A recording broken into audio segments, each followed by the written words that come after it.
오늘도 변함없이 말씀 묵상으로 하루를 시작하신 사랑하는 교우 여러분, 오늘 저와 여러분의 하루의 삶 가운데 주님의 풍성한 은혜가 임하기를 축복합니다.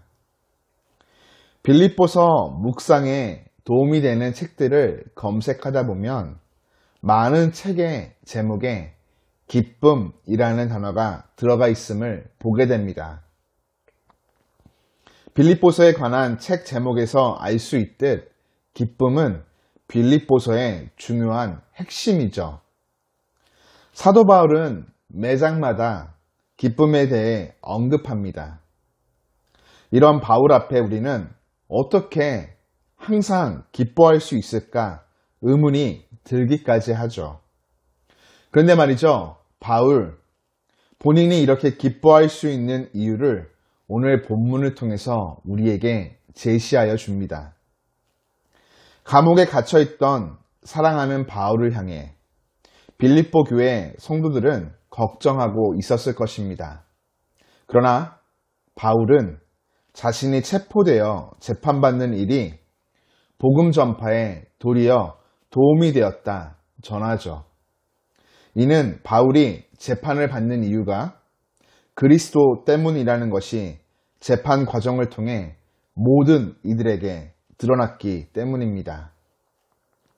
이 과정을 통해 예수님이 누구이시며 복음이 무엇인지 모든 사람에게 알려지게 되었죠.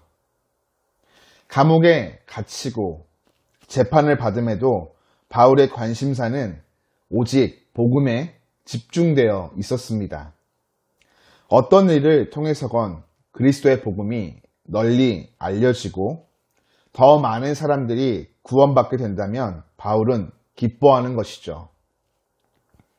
바울이 재판을 받기 위해 로마에 도착하기 전에도 로마에는 기독교인들이 존재하고 있었습니다. 이들은 주변 많은 이들로부터 핍박과 어려움을 당하고 있었죠. 그들 앞에 기독교 지도자들 중 한 사람이었던 바울은 의연한 모습으로 예수 그리스도를 전파하며 고난을 피하지 않는 모습을 보여줍니다.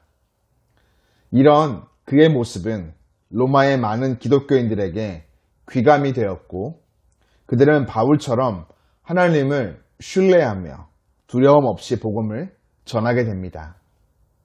그들 중에는 두 부류의 사람이 있었는데요. 한 부류의 사람들은 바울이 감옥에 갇혀있는 동안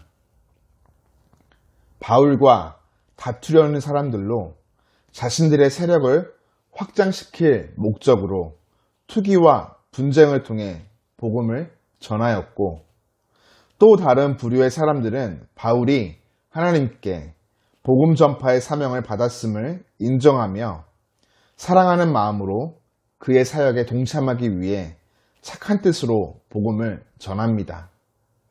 이런 상황을 마주함에 바울의 태도는 우리로 놀라움을 금치 못하게 합니다. 바울은 동기가 어떤 것이든 그리스도의 복음만 전해진다면 자신은 기뻐할 것이다 말하고 있습니다. 바울의 사명은 명확했습니다. 복음 전파이죠. 바울의 삶의 기쁨이라 함은 오직 복음 전파였습니다. 비록 자신을 공격할지라도 그들을 통해 복음이 전파된다고 하면 바울은 18절을 통해 기록하고 있듯 이로써 나는 기뻐하고 기뻐하리라 전합니다. 늘 복음을 전함으로 기쁨이 넘치는 삶, 세상 다른 것이 주는 기쁨보다 복음이 주는 진짜 기쁨을 이미 맛본 바울은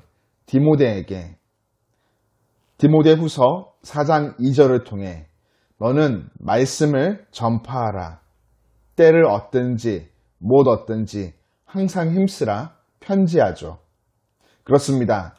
그리스도인들의 삶에 임하는 최고의 기쁨, 진짜 기쁨은 복음이며 나를 통해 복음이 전파되어 잃어버린 영혼이 하나님께 돌아오는 것입니다. 사랑하는 길위의 교회 교우 여러분, 오늘 저와 여러분들의 삶에 임한 기쁨은 무엇입니까? 여러 가지 다양한 기쁨들이 있겠지만 그 무엇보다 바울을 본받아 우리 삶에 주어진 은혜인 복음, 그리고 그 복음을 전파함이 우리 삶의 진짜 큰 기쁨이 되기를 소원합니다. 주어진 복된 하루, 때를 얻든지 못 얻든지 우리에게 허락하신 복음을 다양한 방식을 통해 힘써 전함으로 삶에 충만하게 임하는 기쁨을 맛보아 누리기를 주님의 이름으로 축복합니다.